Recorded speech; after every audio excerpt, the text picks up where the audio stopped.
Hello and welcome to On Location. I'm Mary Ellen Harkins and this is Compass Cable TV in beautiful Morganton, North Carolina. Today we're at Community House, which is located at 120 King Street in Morganton, and there's a dedication ceremony that we're all going to join in and see today for this beautiful courtyard that was just renovated, and it was sponsored by the Johnson family and the Bridges family, which is going to be called the Bridges family and the Johnson Courtyard. And we want you to come with us, and there's going to be an open house today. You can see some of the new renovations and the renovations that are here to come. So please stay with us for this wonderful ceremony here today at Community House in beautiful Morganton, North Carolina. Good afternoon. I am Jan Richardson, co-chair of the Renew of the Tradition Committee and past president and still member of the Pilot Club of Morganton. It is my pleasure and an honor to be able to welcome everyone in the afternoon for the dedication of this gorgeous new courtyard. In addition, we would like to show off the interior improvements that have been completed to date. Most important, today is indeed very special because we are recognizing donors who have made this all possible. In July 2012, the Pilot Club of Morganton decided that the community house needed a facelift. We envisioned transforming this historic building, which was built in the 1930s, and bring it into the 21st century, and once again make this beautiful building a place that we could all be proud of and generations to come would continue to enjoy. We approached the city, and fortunately, our project was openly embraced and a partnership was formed. The Renew the Tradition project has been a partnership between the Morganton Pilot Club, the Renew Tradition Committee, and the City of Morganton.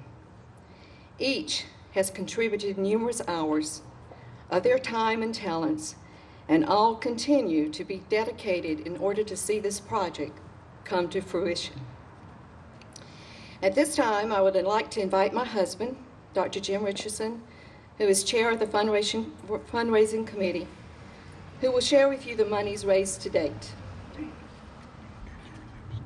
Thank you, sweetie. She called me doctor. You already hear what she calls me at home. I was reading the News Herald, and I heard her in the bathroom doing her hair, and she comes out. I could hear the blow dryer going. She comes out, and she says, we've decided, and I'm presenting this to the Morganton Pilot Club, to renovate the community house. What do you think? I said, you've held the dryer too close to the head, you fried your brain. That's not going to happen. But she did, and they did, and so it happened. My committee is the fundraising arm of the project, and if you will, those are on my committee to save time. Raise your hand and look around and give these folks a big hand, because they have really and truly worked hard. The Renew the Tradition Committee turned to us and said, okay, raise the money, and we need $1.5 million is what they asked for. We knew it wouldn't happen overnight. We knew it was going to take a lot of individuals, groups, and organizations, and folks, that has happened.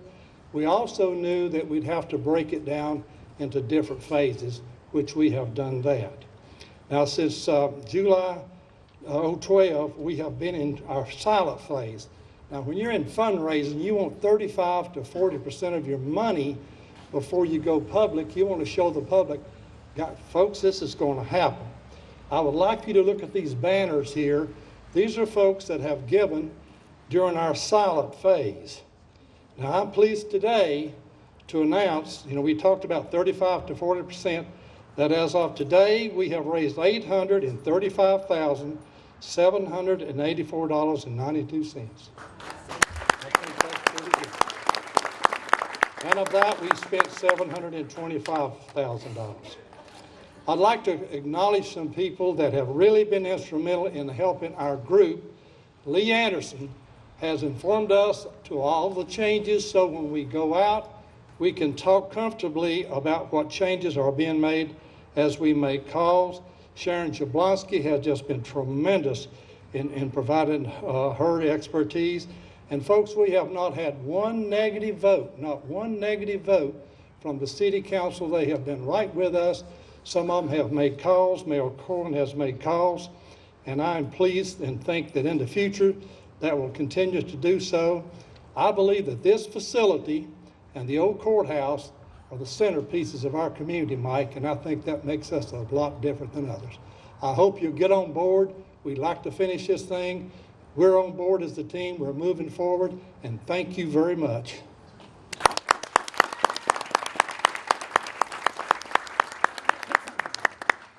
Thank you, Jim. And I will not tell you what I call him at home. With the $725,000 spent today, the new improvements that have already taken place at the Morganton Community House include a state-of-the-art kitchen, which now doubles as a community kitchen. To support the kitchen, the area under the kitchen was renovated to include a spacious walk-in freezer and refrigerator, a new washer-dryer, a health code compliant dry food storage, and a dumbwaiter. What you will not be able to see as you tour the building, but what was vital and necessary to all phases of this project, were the much needed infrastructures. Updates, which included electrical, mechanical, plumbing, and a new roof, as well as new gutters. Needless to say, there are so many people that have contributed to this project and need to be recognized and thanked. However, due to time, we would like to recognize and thank a few for their part in the success of the Renew the Tradition project to date.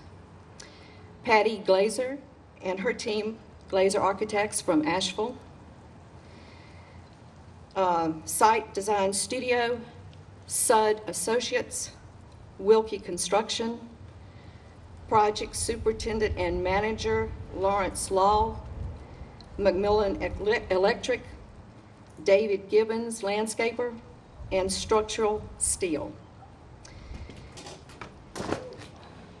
You okay? Deepest gratitude to various departments of the City of Morganton who have been extremely productive in their involvement, and a special thanks to the staff at the Community House. At this time, I would like to recognize Sharon Jablonski, Main Street Director, as well as Director over the Community House, to briefly give us an overview of the final phase of the renovation project. Sharon. Good evening. Y'all look awfully quiet. I admit when I took over the Community House project in 2012, I never thought things would actually move this fast, nor did I think they'd move this slow. My patience is just really my virtue. I have a strong affection for the Community House and her staff. My personal goal is to make this venue a showplace, a true showstopper, one that people seek out and choose to come to versus left with as a last option. I believe that with the continued support of the citizens and mayor and council, we can reach that goal. No pressure, guys. As you know, I am a huge downtown advocate, and I know that the Morganton Community House can be yet another attraction and anchor. It will further add to the economic fortitude of this charming downtown. The list of things to be done in the next phase include, and they are huge, folks, a newly expanded lobby that allows for more seating and/or check-in areas, a formal entry foyer and fireplace, newly renovated, handicap-accessible and code-compliant men's and ladies' restrooms, and yes, ladies, that means you will not be having to squat. That is called our exercise in those restrooms currently. New ceilings and improved lighting in the Connolly Room, the bridal and/or green room for a bride and bridal party or for meetings with clients, wood flooring for the Cobb Room with raised ceilings and new lighting, elevator to improve handicap accessibility that allows access to both floors. I don't know how many of you know this, but in the other side, the exact space that you have on the footprint is the same footprint below, and that can be so much more. So it can be 2 new meeting rooms downstairs with handicap accessible restrooms. There is an entrance below also, which is much needed. Easier entrance exit for wheelchairs, including a ground floor covered entrance and alley.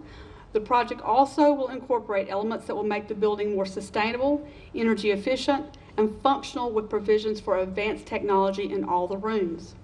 Working with local designers, this next phase will take special care in choosing materials, paints, finishes, fixtures, and furnishings, and all other essential details that will make this grand old house the showstopper it such deserves to be. I would also like to express my sincere gratitude to all of those who have donated their time, their talents, and of course their cash. Without you, none of this could have been possible, and I will forever be grateful. At this time, I would like to bring up Dr. Bob Shepard, co-chair of the Renew the Tradition campaign. Thank you.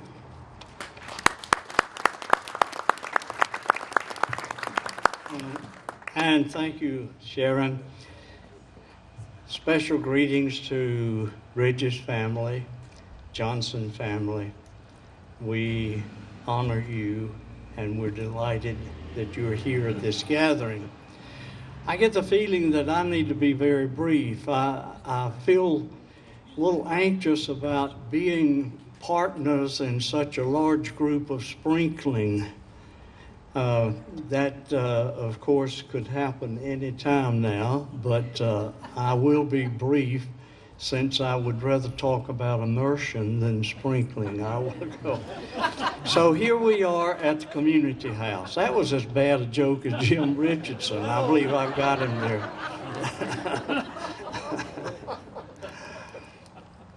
It is significant that since the 1930s, generations of people have gathered at this place. It is the show place of the area.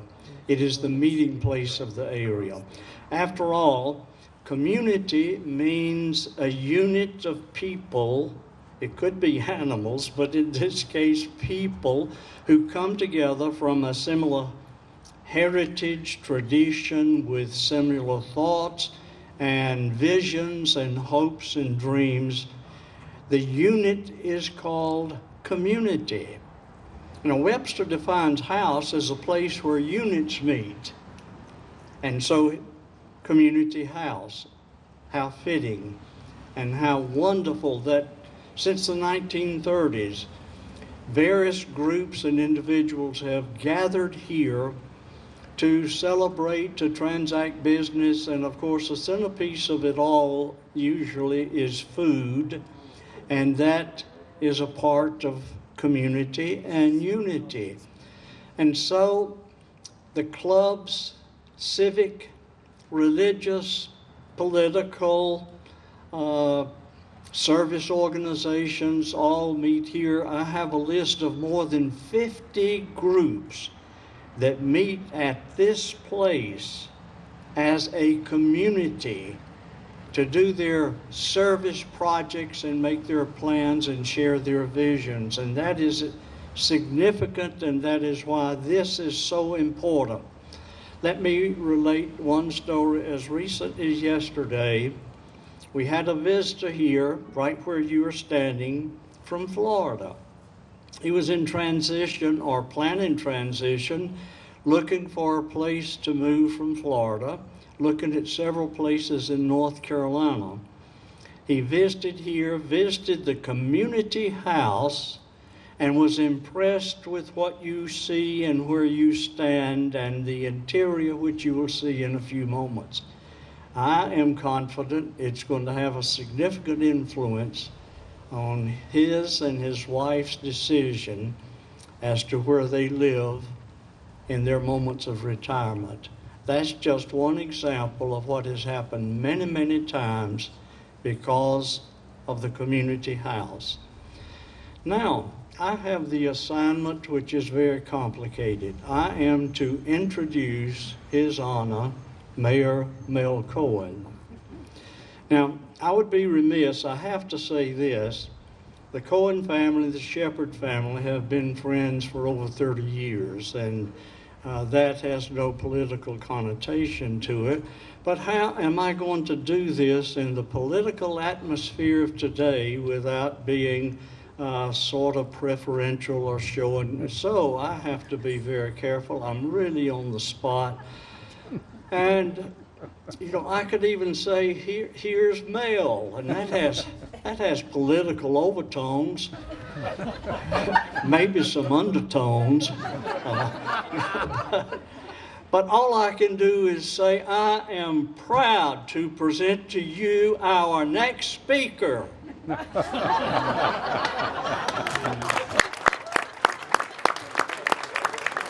know, I stood up next to Bob a little early before he got into the introduction, and hoping he would get, you know, what I was trying to tell him is to sit down. And anyway, Bob is a great friend, and I love him. He and Dolores are super people. Let me introduce a few people that are here today. The Honorable Hugh Blackwell, member of the North Carolina Legislature. Hugh, if you wave where you're at. We have Johnny Carswell, chairman of our county commission. Johnny, would you wave? And Maynard Taylor, member of the county commission, and Brian Steen, county manager. Our city council, and as Jim told you a little earlier, 100% unanimous. A unanimous verdict on the community house and anything we've done over the last 24 to 18 months. I want to introduce them, and if you would, wave your arm where you're at. John Cantrell, Mayor Pro Tem, Sidney Simmons, Ronnie Thompson, Forrest Fleming, and our city manager, Sally Sandy, and a multitude of city staff are here. Members of the Pfeiffer Johnson and Bridges family, friends of the Morganton Community House, citizens and honored guests. As Mayor of Morganton, it is my honor to be with you today for the dedication of the new courtyard of the Morganton Community House. Although we're here today to dedicate and unveil bricks and mortar and landscaping, I believe that we're really here to celebrate Morganton's heritage and her most important asset, the families of this community. This gracious building has witnessed so much Morganton history that it is difficult to encapsulate it into my brief remarks today. Many of you know that this facility was built 80 years ago in the depths of the Great Depression through the foresight of some dedicated women in the community who sought a gathering place for civic and social events. The late Beatrice Cobb and members of the Morganton Women's Club were the early champions for the building this structure here where we're at. That mantle of leadership has been assumed in the 21st century by the Pilot Club and spearheaded by Jan Richardson and Pastor Bob Shepard. And for that, we are forever indebted to them and so many others. Susu and the members of her family were like me and my family and so many others. As children, our birthday celebrations were often held in this building. We came here for important occasions in our family. From its earliest days, leaders of this community, whether in civic clubs, religious organizations, or social groups, have gathered inside the walls of the Morganton Community House. Today, we step outside the brick walls of the community house to celebrate the exceptional generosity of two families with strong ties to Morganton, the Pfeiffer Johnson family and the Bridges family. Susu Pfeiffer Johnson and Mike Bridges, words pale at what you have done for our community in honor of your two families. As Mayor of Morganton, I want to thank and salute the members of your families for being such an important part of Morganton and Morganton Community House, the upgrade and expansion project. For generations to come, when families use this courtyard to celebrate important events, they will owe your families a debt of gratitude. Your two families, through your generosity, have helped us make great strides toward bringing this facility into the 21st century. I've been proud to be a part of that effort, as we all have raised $836,000 toward the cost of much of these renovations. But I must tell you, there's still much work to be done. We must raise another close to $1 million to finish the project, and I want to do that next. So to any local industry or individuals that we haven't already contacted, you can expect to hear from us between now and the start of 2016. I want us to be finished with this project early next year, and with your help, I know we can do it.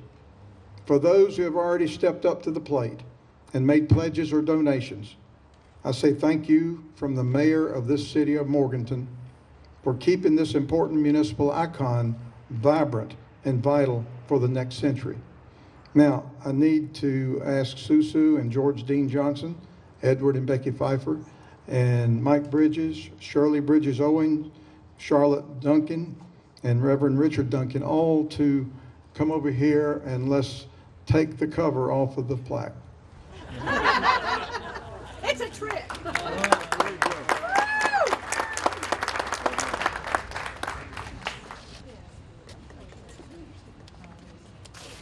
Anyone in the two families would like to speak? Like the mayor said, there's a lot more to do. So when you see him or Reverend Shepherd or the Richardsons or anyone coming, just reach for the back pocket and get ready. Morganton is a very, very special place. Our family is not native to Morganton. We grew up in Hickory. But when I came back to North Carolina, we said, okay, Morganton's close enough. My sister Shirley is a graduate of the old Lenore Grace School of Nursing. So that was our familiarity with the region. But one of the things that attracted us to this was that Morganton has a sense about it. When you look at this audience here and you see our leading officials and you see the businesses that are represented and you see the citizens that are here and you see their involvement, and when you have a community where if there's a need, somebody's just picking up the phone and they're talking, and people do things. You've got families, like the Pfeiffers and the Johnsons and the Walls and others. And I hesitate, I shouldn't even say names because there's so many, that always are reaching out and always are assisting, always helping.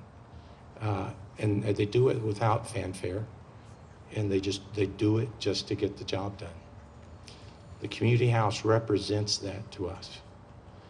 And although we weren't native, once I got here, and we raised our children here, Sister Shirley came here and raised her children here.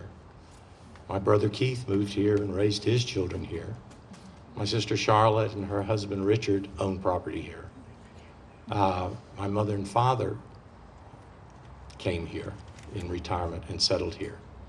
And all because of the attractiveness of what the people here bring and make up, what makes up Morganton. Thank you all for being part of it. Thank you all for the recognition.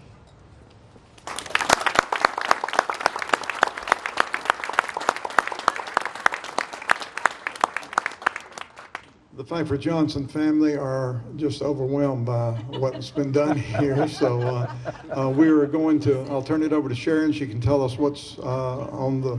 It's Jan. Jan, okay. Jan? Okay. Thank you, Mel. We are deeply grateful to the Bridges and the Johnson families for their commitment and generous contribution. I think we need to give them a big round of applause for this courtyard. Thank you very much. I also think we need to give everyone an applause for all who have contributed to various aspects of this project. You are all thankful, and so let's please just give one more round of applause. Once again, I would like to thank everyone for being here today. Without a doubt, this is a wonderful and exciting day for the community. Special thanks to Carrie Smith, who is owner of the Garden Gate Floral of West Union Street, and E.J. Victor for showcasing their timeline of Kate Spate. And you will be able to see the furniture in the lobby. So thank you both to your contributions. Your thoughtfulness and generosity are truly appreciated by all of us. Now, you're invited to enjoy the refreshments prepared by the Morganton Community House. Chef Sarah Sasser-Williams and longtime cook Sharon Davis and their staff have prepared the hors d'oeuvres. Please make sure that you enter into the Conley Room, which is to the right as you enter to the lobby, and see the renderings for the next renovation phase, as well as ideas for planning your next event here with Rebecca Stevens, Event and Business Development Coordinator for the Community House. Pilot Club members, who are all over there against the wall, will be stationed throughout the Community House to assist anyone who wants a tour and or to answer questions. Feel free to walk through on your own.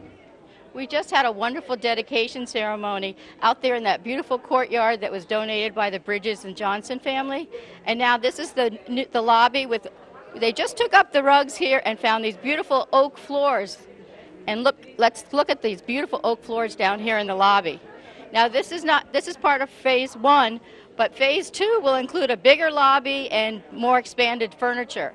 But right now, E.J. Victor has donated these beautiful Kate Spade furniture from New York, which is just gorgeous. I don't know if everyone knows Kate Spade, but she's a really high-end designer. I have some of her purses. But this is just beautiful furniture here, modern and gorgeous. So this is our new New York look here in Morganton. Kate Spade furniture donated by E.J. Victor here in beautiful Morganton. It's tremendous to be co-chair of this organization that renewing the tradition in Morganton, because the community house is a focal point for this area, not only for Morganton, Burke County, the larger community. And for generations, since 1930s, people have met here to have food, break bread together, and discuss the affairs of their clubs, organizations. We have religious clubs meeting here, civic clubs, we have political clubs, we have individuals, we have weddings. Much goes on here. It's a focal point for the area, and I'm delighted to be a part of this renewing tradition and remodeling. You got that right. You got, because that's a mouthful, isn't it? Yes. Renewing traditions. And remodeling. And remodeling. Well, I'm so proud to be part of the Pilot Club. I'm the newest member. Wonderful. And we love the Richardsons and what Jan Richardson has done. She is just so devoted to this. Well, it has been wonderful to work with Jan and Jim and their responsibilities. Jan has been a great leader and a lovely person and a delight to work with. I know in the Pilot Club you're delighted to work with her. Well, Jan is the one that asked me to join the Pilot Club when I met her last May. And I said, well, of course, I want to be with these lovely women. So I've had a couple of different meetings with all of them, and they're really dedicated to the community, which is the tradition. It was the Morganton Women's Club that first thought of doing this community house. True. In the 33, I think, 1933. True. Yes, and it's significant that the Pilot Club now has carried it on, the and tradition. Renewing it, yes. And it's women out there that's doing it, with a few backbone men like you, right? We have to work together. Yes, we do. It's no fun not to work together. That's true. That's true. But I was, when I was reading the history of Community House, I was amazed that it was the FDR and it was the Civil Works Administration laborers that built this. Yes, the workers. In the Depression. Yes, that's true. That's true. And possibly could have never happened without that aid. Definitely, and with the cooperation of the City of Morganton and the City Council, True. Definitely. At least it wouldn't have happened in that period of time because that was such a depressive time. Perhaps later it could have happened, but not that early. And too, I think they gave us a certain percentage to building this also, and I think there were 30 laborers. Yes, that's true. And I don't know the details of that, how much they worked or how often, but they were involved, about 30, yes. Yeah, so that's amazing because it was such a great program back then in the Depression. Yes. And I never realized that this was part of it. Yes, and a very important part of it. Definitely. And then they used that after that to have dances here every weekend. Yes. And, well, of course, all the Chamber of Commerce was in here in the beginning. True. And so it's a pretty amazing history. And the beginning of some of the civic clubs occurred right here at this place. It's historic, it's significant, and we have to keep the tradition going. Oh, we do. Well, thank you so much for your help, and I'll be seeing you soon, I'm sure. Very good. Good to talk with you. Thank you. You too. Thank you, Bob. These are 3 setups that they have that in case you're having a wedding or a reception or some kind of bridal shower or whatever. And this one, here's just an idea of the kind of different menus they might have here. And I'll have to put my glasses on for this, because when you get old, you need glasses for everything. Thyme brund, pork loin, potato and leek cakes, asparagus, parmesan, lemon pound cake with berries and whipped cream. So this is really going to be more of an upscale events here now in Morganton. So this is a beautiful setting right here. And I love these, and these kind of remind me of what I had at my wedding. Right, Bill? So let's go on to the next table. This is another beautiful setting they have lined up here. And this is, I guess, the white, which, you know, is very popular anymore, just to have all white. And it really looks beautiful, especially with this floral arrangement. I love the floral arrangement up high. And for another kind of a menu that you might like, wild mushroom tartlets, Tuscan garden salad with Bibb lettuce, tomato, and balsamic vinegar. A choice of panko-crusted salmon, which sounds delicious, with lemon and garlic, or pepper-roasted beef tenderloin with shiitake mushrooms and shallots, served with fresh seasonal vegetables and chive risotto cakes, angel biscuits with butter. Well, I mean, that sounds like foreign, doesn't it? That sounds fantastic. Now, this is a beautiful setting for the holiday. And, you know, many people in Morganton, I know, you have your Christmas parties here. A lot of the organizations and clubs, well, look at how beautiful in detail this is for the Christmas holidays. And just think, every holiday, it's going to have a more beautiful setting like this. So let's look at the menu for this day. Oh, this is something I'm going to be interested in. There's whiskey sour, crib and dill crostini, roasted sage turkey with gravy, baby green beans, red skin mashed potatoes, apple bread pudding with caramel sauce. Now that's what you can have for your Christmas holiday. All the clubs can come here and have a wonderful, wonderful evening. Now this is completed. This is part of phase 1 here at the community house in Morganton. And that's a brand new stove over there, and they were able to keep that other stove that they already had. So we're going to go over here and look at something that they really changed here. It's the food stations. This is the dessert station right here, which is separate. This is the salad station right here, which is separate, which is so wonderful. People can be working and not be in anyone's way. And then up here, they have the meat station. And then right behind us is the drink station. The drink station, so everybody can work on their own. And this is something that they didn't have before. But this really is an asset to Community House, having this large, great big kitchen, which is beautiful and so functional. Hi, I'm now down here in the basement, and this is this is a refrigerator, which is just huge and beautiful. And this is their new freezer right over here, which are beautiful and modern. And right behind you is a door. They never had a doorway outside. Now that when they do catering, they can just take it right out the door. And it's just a wonderful asset to the community house. And they did a lot of electrical work, HVAC. That's part of it was completed already. They have this wonderful washer and dryer down here for all the linens and anything else they need. And over here, which I think is spectacular, because this was just a small space years ago, well, probably last year. But here's the dumbwaiter, which everything had to be brought upstairs before. But this is a new modern push-button dumbwaiter, which really helps with community house, makes it faster, more efficient place. So it will be more efficient and it will be faster, and I'm sure the employees are so thrilled with it. But over here too, they have a lot more room. This was a room that was much smaller. Now they have a place for all their dishes, and now even the employees have lockers, which they never had before. So this is such an improvement on Community House, and we're so thrilled with people donating to this wonderful project. We want to thank Jan Richards and the whole committee that put together this, and all the Pilot Club members that are wonderful people. I'm their newest member. I've only been with them about a month and a half, but I'm very happy to be here and to do this for them. And in this room, they don't have to do much renovations. They're just going to just spruce it up a little bit, because this is the highlight of Community House. It's still a really beautiful room. So they're just going to do this in probably phase 3, but it's already a beautiful room. So we hope you enjoyed today's presentation, and don't forget, anytime you want to donate, just call Community House or the Pilot Club. So thank you so much for watching today's dedication ceremony. This is On Location. I'm Mary Ellen Harkins with Compass Cable TV. Thanks for watching.